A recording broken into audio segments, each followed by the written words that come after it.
নমস্কাৰ, নতুন ভিডিঅ'লৈ সকলোকে স্বাগতম জনাইছোঁ। নতুনকৈ বনাই থকা ফাৰ্মখন দেখাওঁ আপোনালোকক। কেইবাজনে ফোন কৰি আছিলে ভিডিঅ' এটা দিবচোন বুলি, কেনেকৈ বনাই আছোঁ চাওক। কাম প্ৰায় আধা আধি হ'লগৈ, 20% মান কাম বাকী আছে। প্লাষ্টাৰ হৈছে, এইপিনে আপোনাৰ গিলকেইখন লগাবলৈ আছে।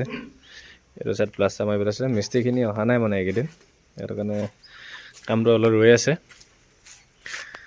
এইখিনিতে দেখি ভাল লাগিছে বাৰু, ধুনীয়া আহল বহল হৈছে। এতিয়া চব প্লাষ্টাৰ কাম বাকী আছে। এতিয়া এটা ৰুম উলিয়াই গৈ থাকিব লাগিব। গিল মানে অলৰেডি চব বনাই থৈ দিয়া আছে, এতিয়ালৈকে গিল লগোৱা নাই। এইটোহে। তাৰপৰা এইটো মানে 3 ইঞ্চি কাটি একজাপ 5 ইঞ্চি মাৰি পিনে ইয়াত ঢেলাই এটা মাৰি দিছোঁ। এনেকৈ ৰড দুডালে দি দিছোঁ, মানে এইটো এচ কৰি যাং নাগাঠিলেও হৈ যাব, ইমান প্ৰব্লেম নাই। 3 ইঞ্চিতকৈ অলপ বেছি উঠিছে, ঢেলাইটো উঠাই দিছোঁ, অলপ তাগৰা হৈ থাকিব। তাৰপৰা ড্ৰেইনটো দিম, এইটো ভিতৰেদি যাব ড্ৰেইন। এবাৰ কেনেকৈ ভিতৰেদি বনাইছোঁ ড্ৰেইন, ভিতৰেদি ড্ৰেইন দি দিয়া হৈছে। এইবোৰ প্ৰায় কাম মানে অকল প্লাষ্টাৰ কামেই বাকী আছে এতিয়া। মানে দুইটা ছাইডে প্লাষ্টাৰ কৰিম ভিতৰৰ, খালি বাহিৰৰ ছাইডটো প্লাষ্টাৰ নকৰোঁ। ইমান প্লাষ্টাৰ কৰি দৰকাৰ নাই, বাহিৰৰ ছাইডটো ইমান ইম্পৰ্টেণ্ট নহয়। এইখিনিত ৰুমটো ধুনীয়া আহল বহল হৈছে। মানে এজনী গাহৰিৰ কাৰণে পোৱালি জগাবৰ কাৰণে এটা টেনশ্যন নাই আৰু। এতিয়া 7x11 বনাইছোঁ, ভিতৰে আছে। মানে যদি আপোনাৰ ভিতৰে 7টো নহ'লে অলপ ৰুমটো ঠেক হ'ব, সেইকাৰণে ভিতৰে আছে। ধুনীয়া ৰুম, আহল বহল। ইয়াতকৈ আৰু কি লাগিছে ইমান ডাঙৰ ৰুম? অভাৰ ৰুম, ডাঙৰ ৰুম বনাই পিনে পইচা খৰচ কৰি ইমান লাভ নাই। এতিয়া কিট ৰুমটোত ইয়াত পোৱালি কাৰণে ইয়াতে বনাম। কিট ৰুমটো এবাৰ বেছি ডাঙৰ নকৰোঁ, ইমান ডাঙৰ দৰকাৰ নাই। আৰু এটাই কৰিব লাগিব, এতিয়া মই এইবিলাক চব কাছৰ পিঠিয়াকৈ কৈছোঁ।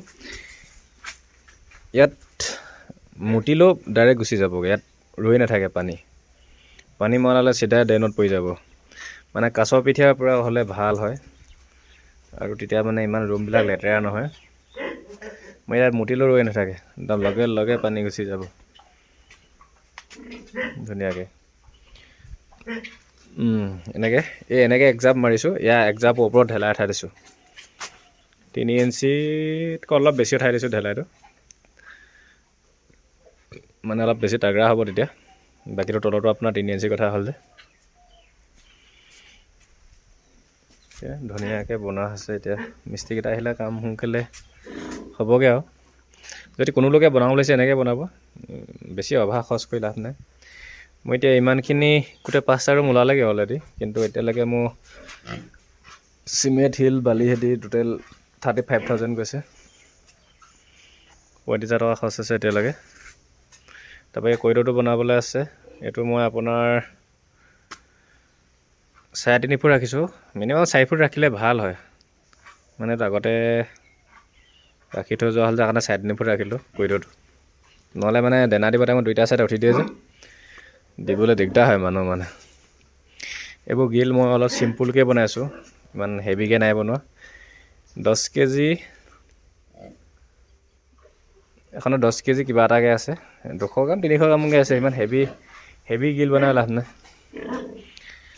10 কেজিখনে চাইজে চিম্পুল দিছোঁ পূৰা, খালি ইয়াতো ল'লে অকণমান ঘন কৰি দিছোঁ, নহ'লে পোৱালিবোৰ অলপ সৰহকৈ মানে। বেছি ৱেইট বনাই লাভ নাই, 10 কেজি 11 কেজি যথেষ্ট, অভাৰ কৰি লাভ নাই। এইখিনি ধুনীয়া আছে। প্লাষ্টাৰটো কৰি দিলে ৰুমখিনি দেখি ভাল লাগিব।